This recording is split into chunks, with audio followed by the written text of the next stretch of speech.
Well, I think the thing that makes me the most proud about being a part of the Vose family is the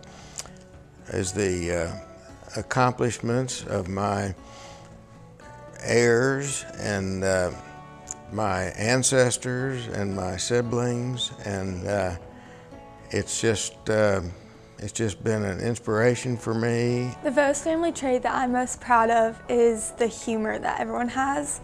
Whenever we get together for occasions or holidays, everyone's laughing and smiling and just telling the funniest stories, and so I really like how we all get to bond in that way. At the end of the day, whether we agree 100% or disagree with someone's decision, we always are there for each other and support each other.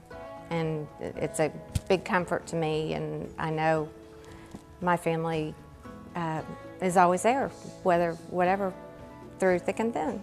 You know, from the day I met Lisa and started hanging out with Chuck and Chad, you know, everything we did was outside, whether it be fishing, hunting, it was always outside, and those were qualities that I loved myself, so we fit right in.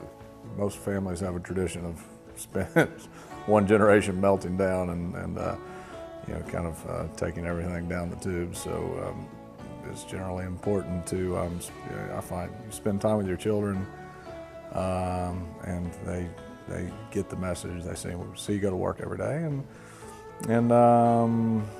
you know, it provides a nice backdrop to go do things you like. Money doesn't buy happiness, but it certainly allows you to do things that make you happy. One of the traits I'm most proud of in my family is probably the long line of successful businessmen, because as I go through high school and I'm about to go into college, it's like I have big shoes to fill, and it helps me work harder and strive to do better. So the Vose family trait that I'm most proud of would be work ethic, hard work. I've basically been brought up to know that hard work can get you as far as you could dream it. In our family history, I'm most proud of the people that have come before me, and Granddaddy Chuck in particular, because of the empire he built with the bank, and just how massive it was. It just I guess it paves a pathway for my future, it sets expectations. Everybody's laid a good path for me to follow, and I hope I can do the same for my kids and my grandkids and so on down the line.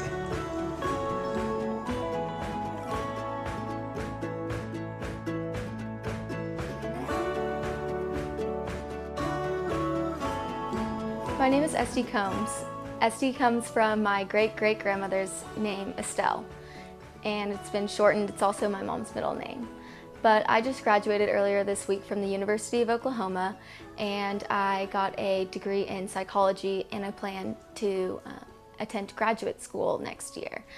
I also was in the Alpha Phi sorority at OU. Yeah, I'm interested in our family ancestry and how we got to America. Could you tell me more about that? Yes, our ancestors were all from England. They were very successful, prominent business people over there, and they filtered to the United States over time, some of them coming over on the Mayflower, including John Alden, who I'm sure you've heard of. And from there they scattered far and wide, mainly in New England, but also into the South. Your great-great-grandfather, R.A. Vose, lived in Augusta, Maine for a long time, which started us going up there in the summer, which has kind of been a family migration from then on. He and his family moved from there to Iowa, which is where my father was born, your grandfather, Charles Vose, Sr. And at the age of 3 years old, his uncle Bierce had migrated to Oklahoma and called R.A. Vose and told him he better get his ass down there, that there was a lot of opportunity and he could make a lot of money. So at my dad's age of 3 years old, they left Iowa and moved to Oklahoma, and my grandfather got in the cottonseed oil business, which was a totally new venture for him, but Oklahoma raised a lot of cotton, and there was not a cotton gin in the Oklahoma City area. So he started that business, which was, he was successful enough at it that he was put on the board of American National Bank. And then in the 20s, the boll weevil got into the cotton crop, and the cotton kind of left Oklahoma and his business kind of went to pot.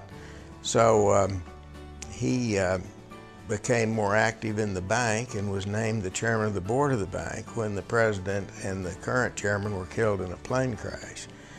And he told me numerous times he knew nothing about the banking business, but he agreed to take the position temporarily until they could find a chairman to come in that was more of a professional banker.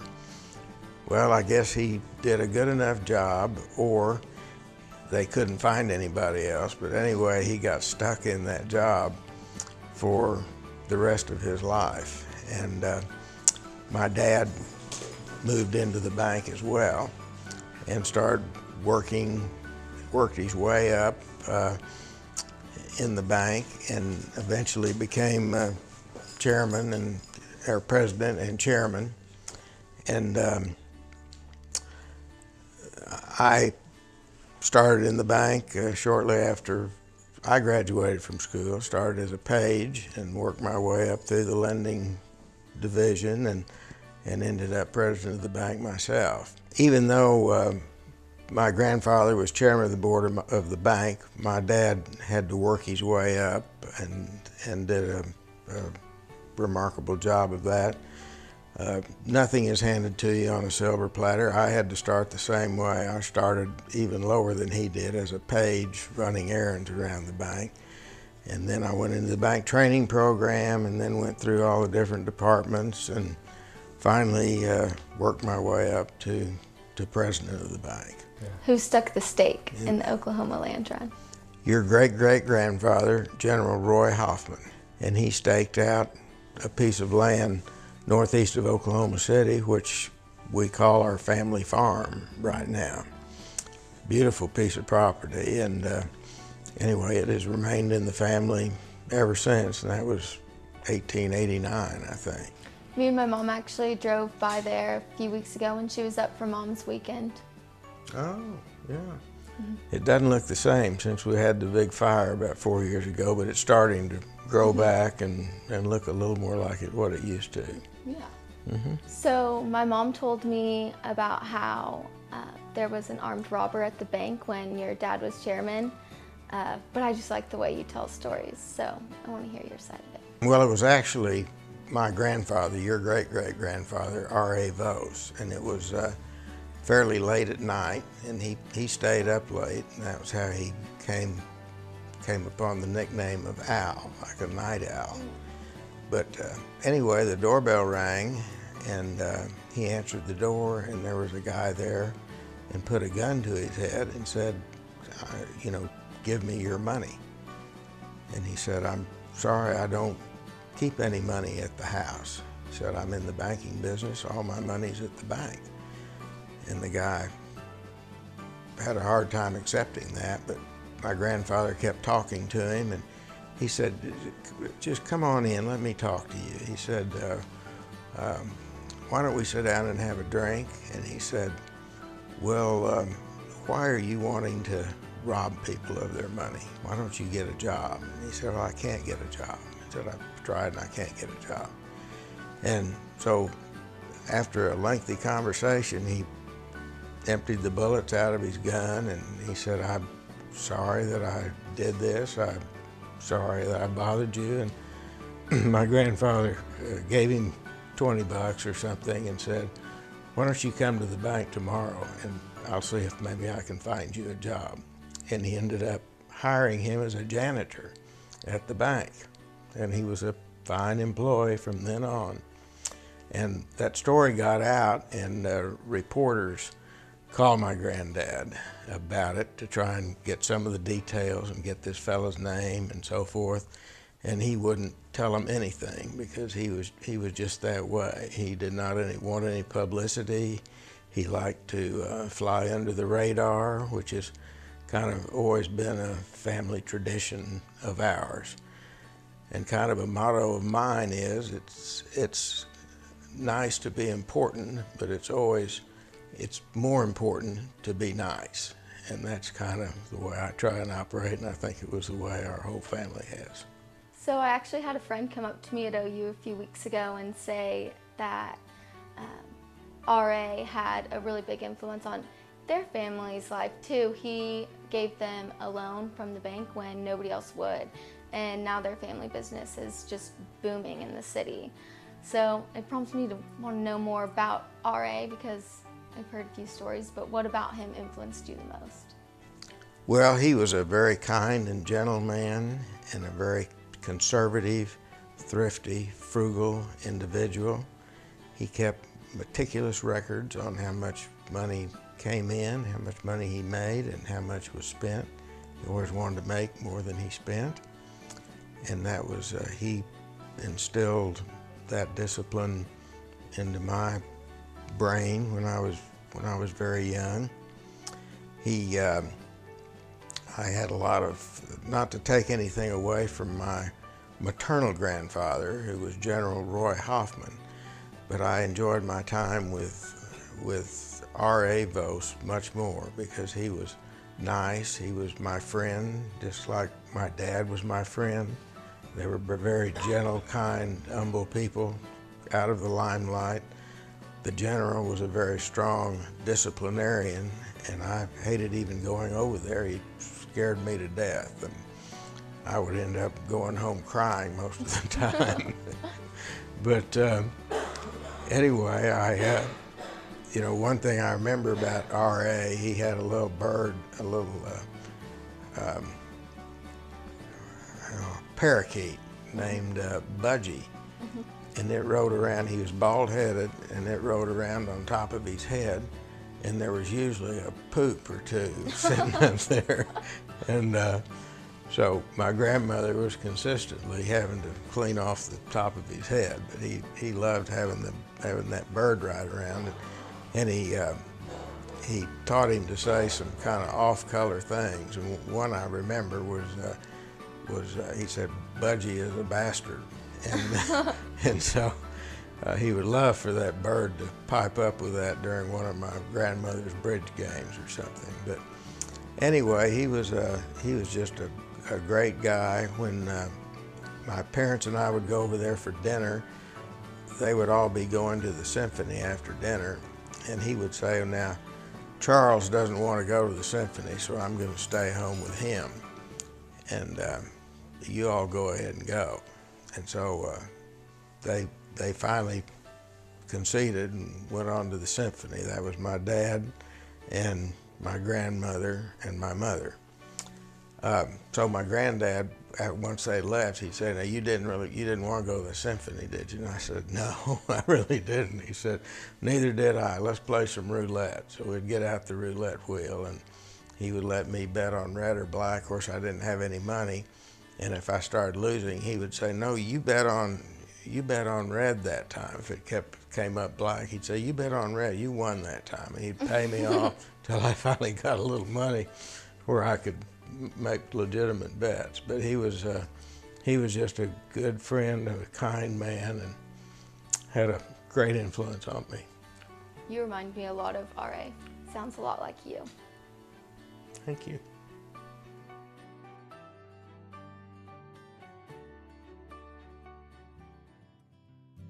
Next, I would like to introduce my lovely daughter, Lisa, who I have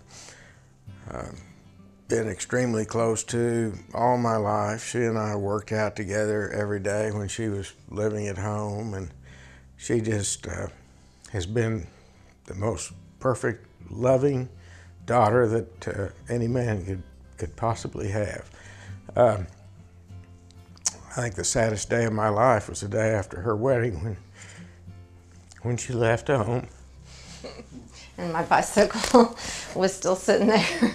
I've missed her ever since, but she still comes to visit, and I come down to visit her, and we're still extremely close. So with that, I'd like to turn it over to her. Thanks, Dad. Well, I'm very lucky to have you as my daddy. I love you very much. Thank you. Hi, I'm Lisa Combs. I'm Chuck's oldest daughter. I've got two girls, Esty and Annie are my two daughters, and we live here in Dallas.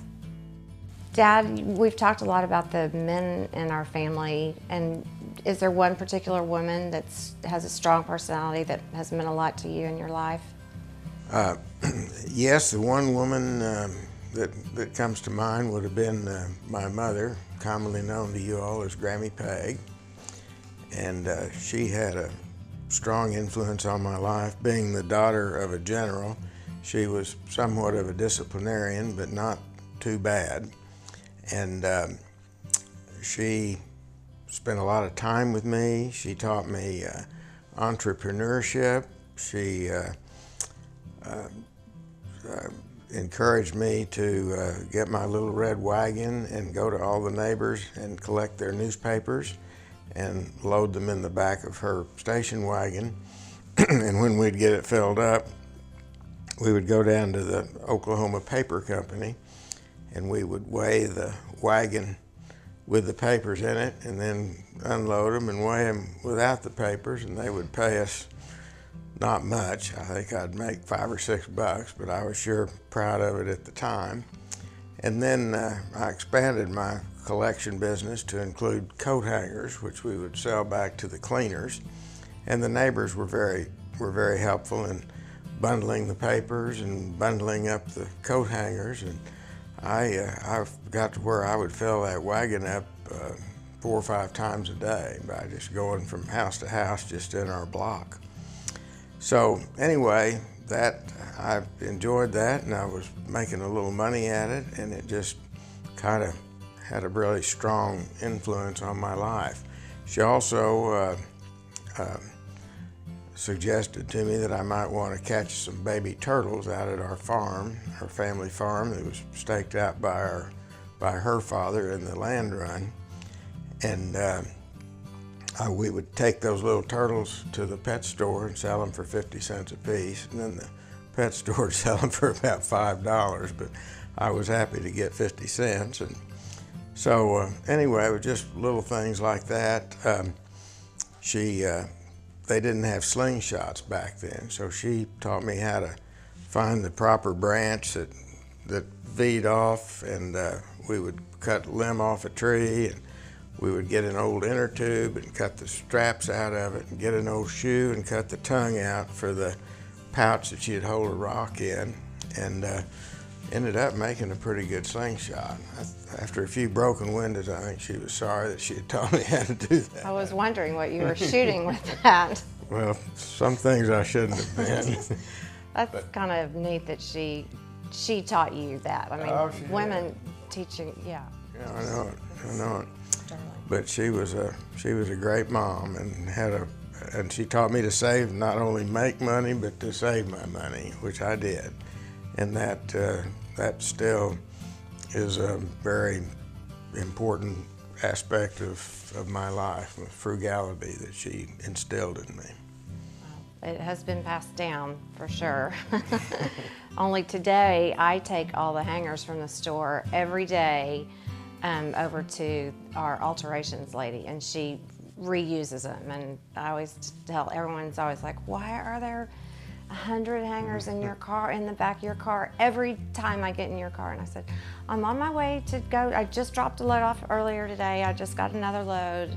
Anyway, I'm not making money off of it, but I am recycling hangers, so that got passed down to my generation. I didn't know that. Mm-hmm. A lot of the lessons that your mom taught you have not been wasted on my girls, and Esty and Annie both have maintained and carried on some frugal, they have quite a few frugal stories and traits as well.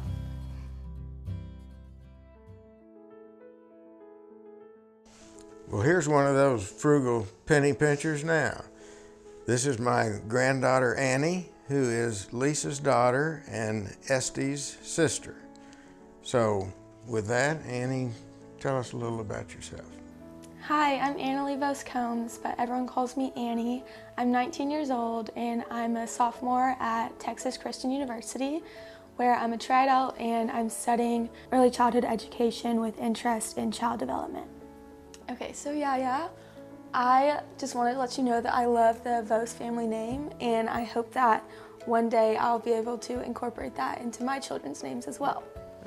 So that being said, I also like how passing down the frugality throughout our family. I remember one Christmas you gave each of the 5 grandchildren our own safe with our name on it.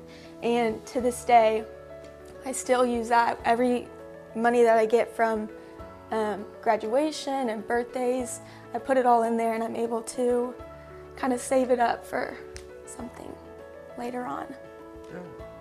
So Yaya, I'm very interested in our family investments and assets, and I'd like to know more about that. Good. Well, I'm glad you're interested. Most girls aren't, but I think they need to know. So it pleases me that you are, and I would like to maybe suggest to the family that we have an annual meeting to just kind of go over in detail what those investments are, so you can learn more about them and get more educated about them. But basically, they are held in the numerous trusts that have been formed by your ancestors and your parents and myself. And it consists of stocks and bonds, alternative investments, real estate, oil and gas, private equity companies that are not traded on the New York Stock Exchange or the NASDAQ. So we try and diversify around so we don't have all our eggs in one basket. But you know, our analysis of each investment and tracking of each investment goes into fairly extensive detail, and I would love for you to learn more about that and hopefully get more involved in it as time goes on and as you become more interested. So I think I'm really glad that you are interested.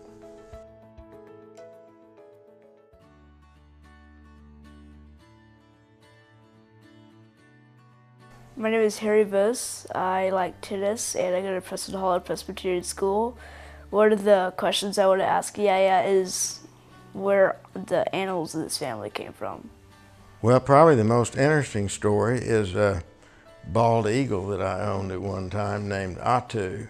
And I was up fishing in Canada and had an Indian guide, and we were just out visiting in the boat, and he said that he was going to have a good dinner that night. We asked him what he was going to have, and he said he had a bald eagle. He'd climbed up in a tree and gotten this thing out of the nest, and he was going to eat it for dinner. And I said, well, what does a bald eagle taste like? He said, oh, it's kind of like chicken, but it's really good, the baby ones. And I said, well, I hate to see you kill a bald eagle. I said, would you sell me that eagle? He said, well, maybe, I guess. I said, well, I'll give you $5 for that bald eagle. And he said, okay, that's a deal. So anyway, the thing didn't have any feathers on it. I mean, it was ugly as it could be. It was just bald and had some little pin feathers sticking out of it. So unbeknownst to me, they were endangered species, and you were not supposed to own one or particularly bring it into the country or across state lines. But I didn't know that. So we just stuck it in a box with some of our fish that we were bringing home and flew home with it, which I wasn't worried about because I knew the customs person in Oklahoma City. But we tried to land in Oklahoma City and there was a big storm, so they routed us back to Denver and made us land in Denver where I didn't know anybody. And we were a little bit nervous because this thing every now and then would start flapping around and this box would jump up and down. It was in the back of the plane. And we thought, oh my gosh, let's hope she doesn't get, it was a lady customs, let's hope she doesn't get on board the plane. Well, that was the first thing she wanted to do. She said, everybody off the plane, I'm gonna get on and inspect everything. And I thought, oh my gosh.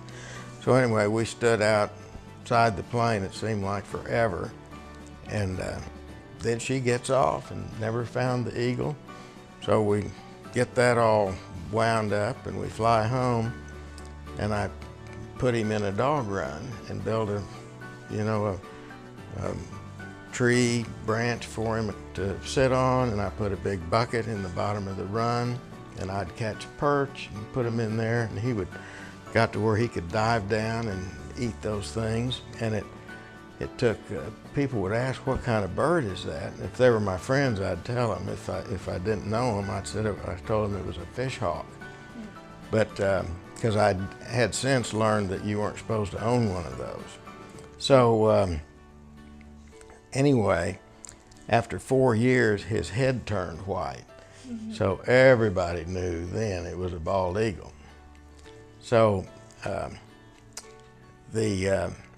I started having helicopters fly over our house and hover over the house, and they were trying to get a picture of this bald eagle, so I knew I needed to get rid of it. It was the Fish and Game people were checking on me. So I called my vet, who was a friend of mine, and I said, Craig, what are we going to do with this damn thing? And he said, well, you can't turn it loose because it doesn't know how to find any food on its own because you've been feeding it all along. So he said, I know a lady who is a rehabilitation person for wild animals. And he said, I think just take it over there. So I had this fellow that worked for me, Bob Foster, deliver the eagle over to this woman who was the rehabilitation person. And he calls me and he said, Chuck, we've been had. And I said, what do you mean? And he said, well, I pulled in her driveway and she started asking all these questions, and the next thing I know, there's a state and a federal official pulled in their pickups and blocked my car in here. And he said they started asking me all these questions. And I said, well, what'd you tell them? And he said, I told them I didn't know where it came from, that I just was supposed to deliver it over here, and that's all I know. And I said, well, that's good. So anyway, they got really upset about it, and they called my vet. Of course, he didn't he said we found it crippled down in Tishomingo, and he was kind of trying to rehabilitate it himself a little bit. So finally it heated up, and the federal people started calling me, so I had to hire an attorney to represent me, and I found out the fine for owning one of those and transporting it across state lines was $5,000 and 5 years in jail. So I got this attorney, and finally, after lengthy negotiation, I paid them $1,000 and they dropped all charges, and that was the end of my bald eagle story. But he was an interesting bird, and I learned a lot from him. One thing he would do to keep the poop out of the great big nest that they live in, when he got ready to go to the bathroom, he would raise his tail up and it'd just shoot out about 5 feet like some guy spitting tobacco. So I'd get my friends over there and try and get them lined up just right and hope that would happen. But I never was able to get him to do it at the right time. So, but he was very entertaining. I got a lot of fun out of him. So they just took him away? Well, that lady kept him and rehabilitated him. I don't know whatever happened to him, but she called the officials when Craig, my friend, called her, and she said somebody is bringing a bald eagle over here, and I think you guys need to check it out. So, but had I not saved that bird's life, he would have been eaten for dinner by the Indian, and the government seems to think that the bird would have been better off being eaten than being saved and leading a very good life, which I gave it. And then they try to prosecute me for being nice to the eagle. So that's kind of how the government operates. I've heard how successful you are. What's the key to your success? Well, my dad taught me and set the example for me to work hard, to save my money, to be frugal, to be entrepreneurial and resilient, and try to build wealth and pass it on through trusts, and give it to, pass it on to kids and grandkids. And that's the lesson that I hope you and your brothers will learn from this video and learning more about our family history. He told me, even though his business was lending money because he was in the banking business, he said it's much better to be a lender than a borrower, and because the interest that is charged on a loan, if you're a lender, you're earning that interest 24 hours a day, even when you're asleep. And if you're a borrower, you're paying that interest 24 hours a day. So he would much rather be lending money than borrowing money. And he traded, he would buy his car and keep it until it wouldn't run anymore. He didn't trade his car every 3 or 4 years like a lot of people do.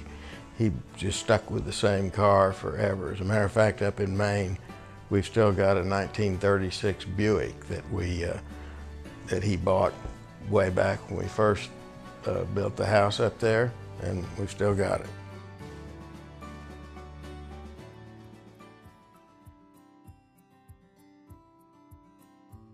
I'm Gardner Vose. I'm 15. I attend ESD in Dallas, and I like to play tennis in my free time. I run cross country in the fall.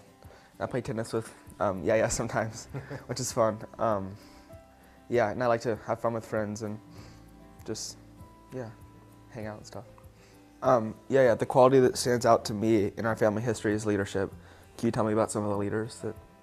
Well, there's been a lot of them. We had some very successful people over in England before they ever migrated to the United States. John Alden, who was on the Mayflower, I think was captain of the Mayflower. And then we've had some very prominent leaders in our lineage on down from there to your great-great-grandfather, R.A. Vose, who was chairman of the board of the bank. Your great-grandfather, my dad, C.A. Vose, was also chairman of the bank, and I was vice chairman of the bank. Your dad has been president of several companies. So the leadership trait has been pretty dominant throughout our history. On my mother's side, there was General Roy Hoffman, who was a general in the Army. He formed the 45th Division. He was an assistant U.S. attorney. He was a lawyer. He owned a bank. He also served in the Spanish-American War.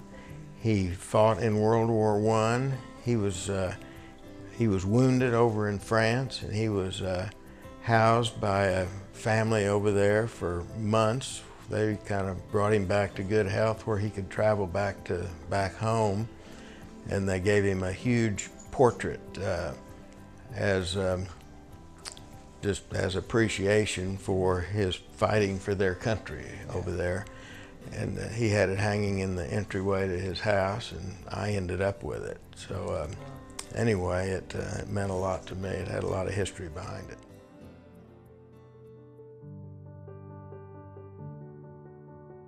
Next, I would like to introduce my oldest grandson, Alden Vose, who is a remarkable scholar. He made a 35 points out of 36 on his ACT test and wanted to take it again to see if he couldn't get 100%, but his dad recommended he settle for the 35 and not go for 36, which is a remarkable accomplishment. He's also a very accomplished tennis player, which I'm very proud of that as well.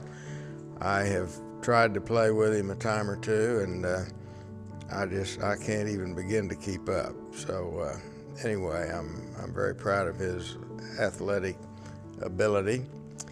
And with that, I want to introduce Alden. I'm Charles Alden Vose IV. I'm 18 right now, and I'm going to the University of Texas at Austin next year. And one of the things I'm really interested in is the origins of my name. So could you tell me more about that? Well, it started to the length of my knowledge, was when John Alden came over on the Mayflower. And then there's been various generations of the Aldens ever since. And I think it was about 5 generations ago that an Alden married a Vose, which was the merger of the 2 families. And there's always been an Alden name in, one of our children or whatever. My middle name's Alden. Your first name's Alden. Your dad's middle name is Alden. My grandfather's brother was Alden, and it's just kind of filtered down through the generations.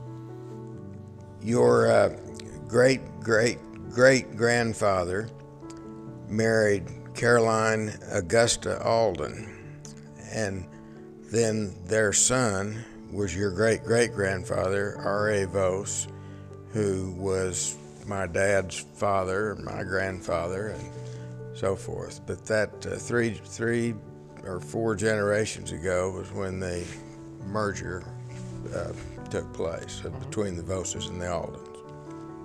And I saw farther back in the family tree a man named Apollo Alden, and I just want to thank my mom and dad for not naming me that. I don't blame you. So Apollo Alden was the father of Darius Alden, who formed the Augusta Savings Bank in Augusta, Maine in 1809. So that's how far back our banking heritage goes, as well as our roots to Maine, which is where R.A. Vose grew up and basically started his family before leaving and going to Iowa and then Oklahoma.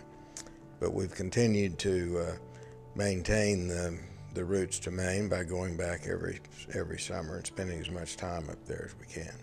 I know my great-granddad, you, and my dad have all made great investments, but are there any investments that you have or haven't made that you wish you could maybe change something about? Yes, there's a few that I have made that I would like to, that I wished I hadn't, but one particularly comes to mind, and that's one that I had an opportunity to make and didn't. And a neighbor of mine named David Green and I were out fishing one day. He lived at Blue Stem Lake right behind our house. And he managed a TG&Y store just right across from my office building. And he said he was getting ready to get into a new business and was going to sell hobby type stuff and all. And I said, so you're going to leave? Because he had a good job. I said, so you're going to leave the TG&Y? He said, yes. And he said, I need a partner to get some capital to start this business. He said, it's going to take $100,000 to, I've got it all figured out. It's going to take $100,000 and then I'm going to go to the bank and borrow some and we can start the first store, and if it's successful, we'll expand from there. And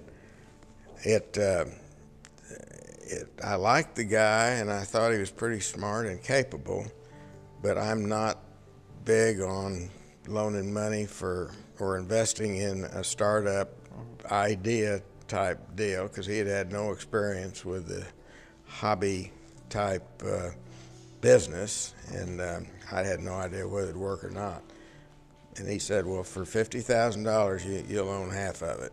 And I said, well, I appreciate the opportunity, but I said, that really isn't my bag. If you had it up and running and had some history behind it and were making money, I would look at it differently, but it just sounds a little too speculative for me. And of course, that was the beginning of Hobby Lobby, which is, even though it's a private company, it's worth billions of dollars today. And I had a chance for $50,000 to own half of the damn thing. So, anyway, I missed that one.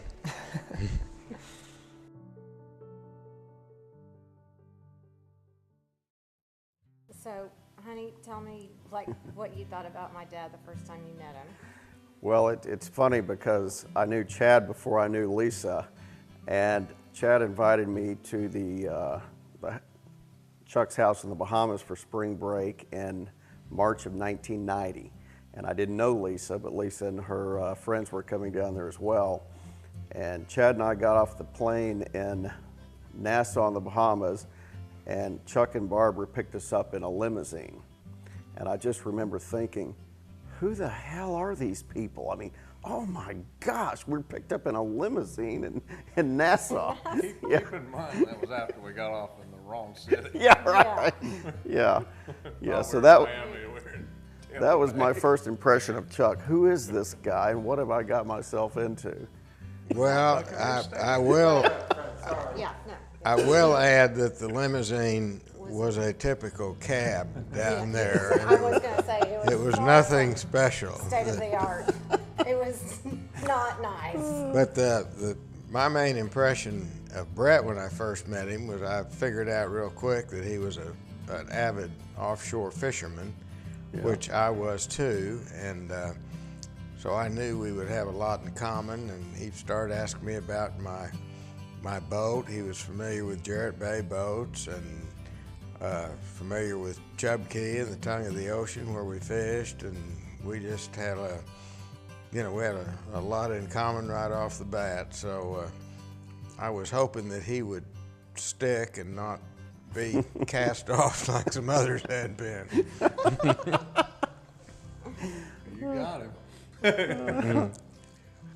You know, one of the things that I always think is so fun down there is to every evening how we gather around and watch for the green flash in the Bahamas. And I don't know that it's ever even happened before, but occasionally some of us think we see it. But Well, it's normally out of the bottom of a martini glass that has a green tint to it. But one time we really did see it. Okay. And I was watching a football game, and Ann and somebody else were out on the porch, and they started screaming, and the whole living room lit up green. wow. And I mean, it was a true green flash. And I mean, I hadn't even had a thing to drink, and it really happened. Okay, well, that's So- good to know, 'cause Anyway, there is such a thing. it does happen. Very rare, very seldom. Fishing has always been a tradition in the Bahamas. One of the things that we do practically every day, diving and fishing. And I always love having my granddaughter Esty down there because she is a very accomplished fisherman. She's fished off the Texas Gulf Coast a lot with her dad and loves it, and has many accomplishments that I'm very, very proud of, to have her as my granddaughter and be so into fishing. So I would like to ask her to tell us a couple of her accomplishments in the fishing arena. Well, me and my dad started fishing when I was like 7, and we caught my first world record when I was 10, and it was a mahi-mahi. And then the second world record was when my dad wasn't there, but you were, and we were on the boat in the Bahamas, and it was a big eye tuna, 103 pounds or something like that. 103, bigger than that. Like 116 or something like that. Yeah. But I had to sit in, so that's so funny, the story. It had to sit in the bucket of ice, remember? Because we had to fly in a IGFA certified scale to get it weighed and stuff. It was crazy. Yeah. And what about your tournament success? Yeah. Me and my dad fished tournaments every summer, and I guess I always win. Not to brag, but Dude, didn't you name the negotiator? Yeah, I remember Dad put a reward up. I think we were futzing around with it for weeks trying to come up with a good name. Negotiator seemed like a good name since generally everything gets negotiated in our family. When I brought that up, it stuck, and I think I was supposed to get $100, but as I said earlier, I'm pretty sure that got negotiated. Did the price of the boat get negotiated? That is the irony of the boat's name, is that's one of the rare events, rare times where I don't think the price came in line where it was supposed to. So the negotiator got out negotiated. Yeah. Well, it was half built, and I didn't have much negotiating room. I always try to get a better price. Whenever I have the opportunity, I see if that's their best price, whatever it is, and probably over 50% of the time they come back with at least a 10 to 20% less price than what they originally quoted me. So it doesn't hurt to ask. So Yaya, when you were a kid, you were very mischievous. And I remember this one story you always tell us about the headmaster and the wine and the cake and all that, but can you tell that story for everyone? Well, yes, I can expound on that a bit. I started out at Cassidy, and I made it through the 10th grade, and the headmaster called my parents to his office, and they said, Chuck's not doing too well out here, and we think that he should probably go to a public school or possibly a military school. He would do much better there. So anyway, after this long-winded dissertation by the headmaster, my father said, okay, his name was Howard Tabor. He said, okay, Howard, for next year, Chuck's got 3 choices. He can go to a public school, a military school, or return here to Cassidy. And this guy mumbles around a little bit, and he said, no, sir, Mr. Vose. He said, Chuck's only got 2 choices for next year. So anyway, I end up at military school, and I didn't do much better there. So, but my grandmother was a benefactor of the school, so instead of kicking me out, the headmaster invited me to stay over in the rectory, which was his home, and finish out my senior year living there with him. He was a preacher, and so he made me his primary acolyte. So he would get me up like at 6 o'clock in the morning, and I'd have to go over there and light all the candles and get the communion wine ready for communion and all of that. So anyway, I did it just because I wanted to graduate, and I was getting pretty close to graduating. So, but one weekend, he had to go on a fundraising trip to somewhere, and so I kind of had the rectory all to myself, as well as the wine storage compartment over in the chapel where we had the communion wine. So I invited my friends to come over, and I said, let's have a little party tonight. So anyway, we went through the church communion wine really quick, and so we went back over to the rectory, and he had a liquor cabinet over there, which it was locked, but we were able to take the hinges off of it and get in there, and we drank a bunch of his liquor, and then everybody got hungry after that.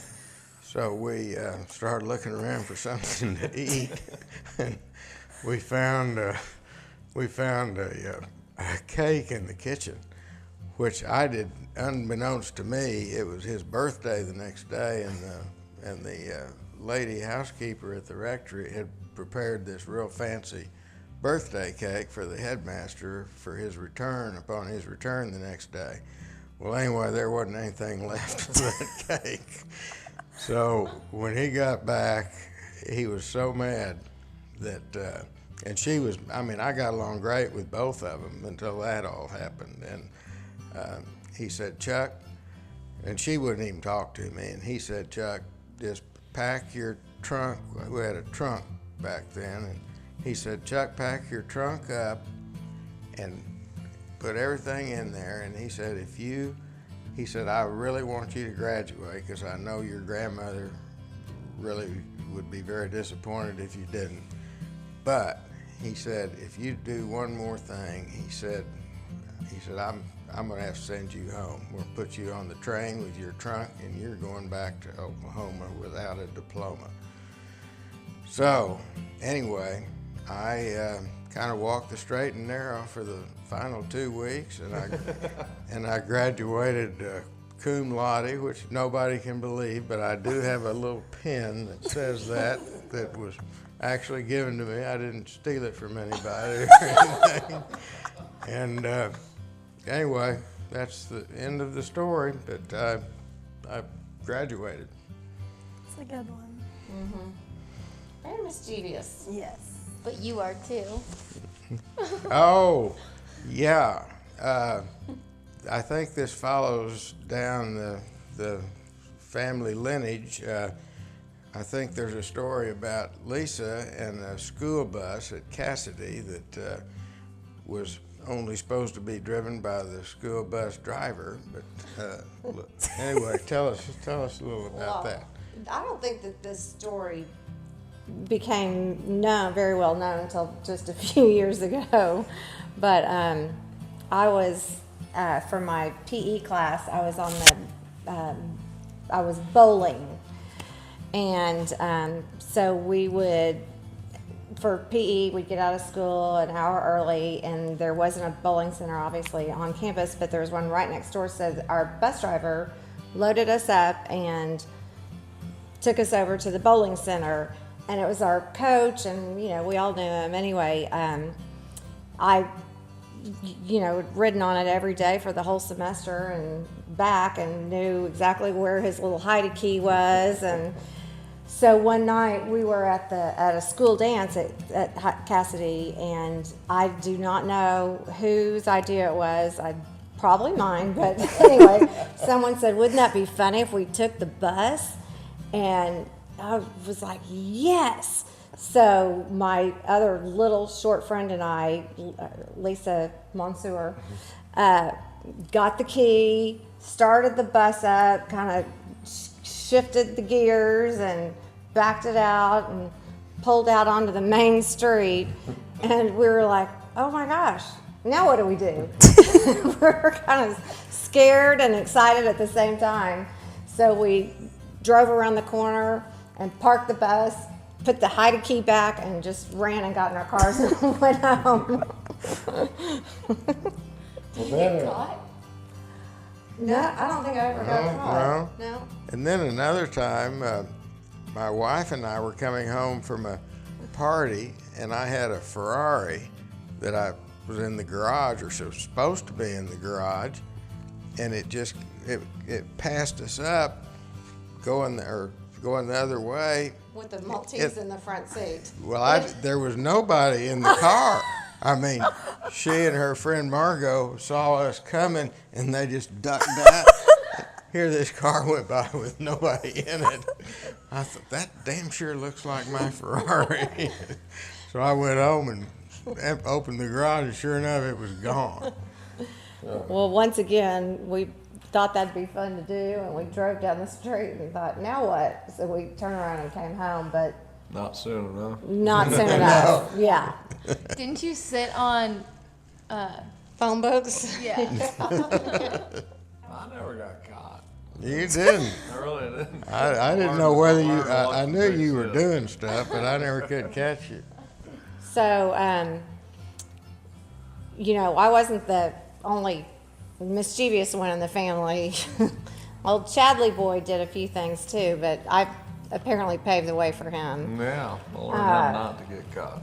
But your big hall of fame was when you decided to saw the top off of a station wagon because you wanted a convertible so bad. Yeah, that was great. You and your friends. I think we paid $100 for a station wagon. We paid the fire department another $100 to cut the tires off. We'd repaint it every weekend and drive around. I can't believe we didn't get arrested. I can't either. And it was pink with black polka dots on it? Most of the time. Yeah. Yeah. So it started raining? Yeah, well, we just let it rain. There were holes all over the floor. Just dropped beer cans through. It was terrible. Yeah. Yep. I don't think you could do that today. No. So Chuck, I know that the bank was a very large employer in Oklahoma City for many decades. I've also heard that your father was very progressive and ahead of his time in his diversity in the workplace. Tell us a story about how he determined the best racial mix in the employment base of the bank. Well, he didn't pay a whole lot of attention to that, and one day the head of the NCAAP, is that NAACP. NAACP, colored gal named Clara Looper came to call on him, and she said, Mr. Vose, she said, I'm just checking the bigger employers in Oklahoma City, and she said, I don't think that you are employing enough colored folks at the bank here, and she said, I'm going to report you for not complying with the regulation. He said, well, I don't know. He said I don't have any idea whether we are. I don't know what the regulation is or anything else. And she said, well, you're supposed to have 32% or something like that of your employees are supposed to be colored. And he said, okay. So he said, I'll check on that. So he picks up the phone, he dials our personnel director. It was Lyle Barnhart. And he said, Lyle, how many colored people do we have working here? Well, first of all, he said, how many employees do we have? And I can't remember how many we had, but say there was 1,000. Make it simple. And so 32% would be 320. So he said, so how many colored people have we got here? So Lyle said, well, it's going to take me a minute to figure that out. But he said, hang on a minute. So anyway, he calculates it. And he said, we have 322. My dad said, okay, so we're supposed to have 320. He said, fire 2 of them. This gal just went berserk. She said, if you do that, she said, I'm going to bring a bunch of my little pickaninnies in here, and we're just going to pee all over your lobby of your bank. And he said, well, you do that, and you're going to all be arrested. So, end of story. Yeah, it's a different day then than it is now. It was.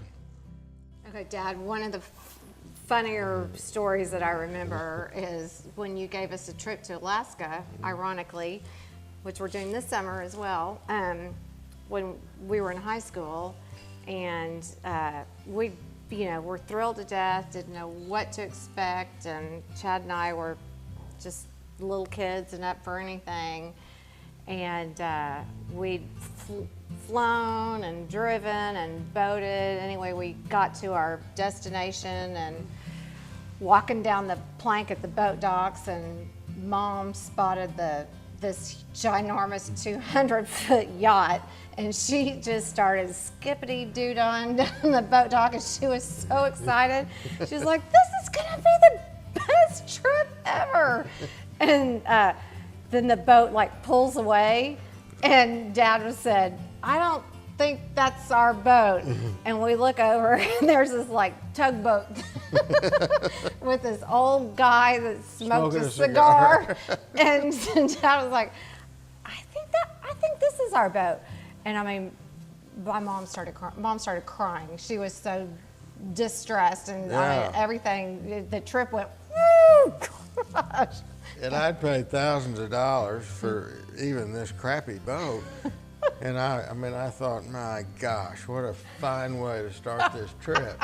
She just bawled her head off for about 2-3 hours. You couldn't have recovered from that one if you'd have had the love boat or something on there, I think. So some of my things that I do want to thank you for, Dad, is just the values in my life that I've learned from you are, the common courtesy of returning a phone call when somebody calls you. You instilled in me, you return that phone call by the time the sun sets that day. And I have taken that on, and I'm proud that if someone calls me, I do get them called back that day. Good. Yep, so thank you for that. And also just, a really good work ethic. Even before I could drive, I applied for that job at Ballet's clothing store and somehow got hired. And you had to drive me over there every day and pick me up. But Right. I'm really thankful that I did have that experience and learn the value of $1 and Great. just good hard work. And The most important. last but not least, that ice cream can cure just about anything. A good bowl of ice cream solves every problem there is. Right. So thank you for that. Sorry about that, but I don't think it's affected you very much. I want you all to live your life with honesty, integrity, be a person of your word, do the right thing even though it could be detrimental to you. Treat people the way that you would like to be treated. Always return borrowed things in as good or better condition as what you received them. For example, if you borrow somebody's car, you need to fill it up with gas before you take it back. If you borrow somebody's bird dog, you need to feed the bird dog before you bring him home. It's very important, even though it seems like a minor thing. Be kind and gentle rather than an arrogant and know-it-all type person. That's kind of the way our family has always been, and I think that's the way to be. My favorite Vose family tradition would be rescuing animals and having exotic pets. It's funny, my grandfather and my mom, they've grown up with bald eagles and bobcats and alligators, and I've only had chickens and ducks in my backyard, but still it's just kind of the same thing. Maintain a strong work ethic and don't retire unless you have something productive to do. And I know a number of people who have been very happy, but they've been looking forward to retirement all their life. They retire, they don't have anything to do, they're bored, and they end up dying early. And that's a very sad ending. Choose your partners very carefully in any kind of business venture that you get into, and always have a way out if things don't work out right. My favorite family tradition is going to Chubkey a few times a year, or maybe just once a year, because it really unites everybody in the family and brings us all together, despite any conflicts we might have that year or that day. It's just always a good place to come together. Never invest in startups, only proven existing companies that hopefully are making money. Don't invest in a company or a business that is heavily regulated by the government, like the banking business. You've got the FDIC, you've got the comptroller of the currency, you've got the Federal Reserve. It's just constant regulation, which is expensive and unnecessary, and is just hampers your ability to move forward and build your business and make money. One of the traditions that stand out to me in my family that I like the most is definitely Christmas, when I come up to Oklahoma City to visit my granddad, and it's like everyone gets together and we get to open our presents a little bit early, which is always fun, and eat dinner, and just hanging out with the whole family is always really exciting. Be flexible and resilient. If what you're doing doesn't work, do something else. Don't stick with it and just let it get you down. Move on, which we've had to do, and my grandfather had to do when the cottonseed oil business came apart because of the boll weevil got into the cotton, and that industry went to pot, so he moved into banking. And it happened to me when the First National Bank failed. I had 9 other banks around the state that I owned, and after I saw what the government could do to a bank, I mean, I had to sell every bank share I had and move into real estate, oil and gas, private equity, stock market, any other investment that I understood and felt comfortable with. But you just need to move ahead. I would say that one tradition of the Vose family that I've gotten used to is spearing lobster in the Bahamas. Back in the early days of my relationship with Lisa, we would fly down there for New Year's, and Chuck would drag us around behind the boat. You'd hang on to a rope and be pulled all over the place in the Bahamas, freezing to death. And it took me a while to kind of figure that whole thing out. And after about 15 years, it finally became kind of second nature. So that was something that has had a lifelong impact on me. One message I want to pass on to my current kids that are here and grandkids and future heirs is a quote from Warren Buffett that says, leave your kids enough money that they can do anything, but not so much that they can do nothing. Another important message that I want to relay is to thank God for the good things that happen in your life and ask God to help you in difficult situations, even to the extent of turning them over to Him and knowing that He will handle them the way they need to be handled, and give you the guidance to see your way through and end up where you want to end up. I've had it happen to me a number of different times. I know He's there and He is willing and able to help. So please don't hesitate to call on Him.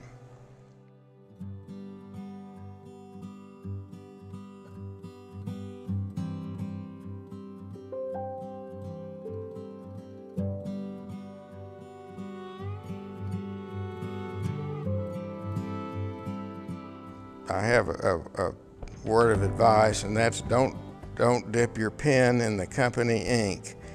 In other words, don't fall in love with your secretary. And then that I'm going to close.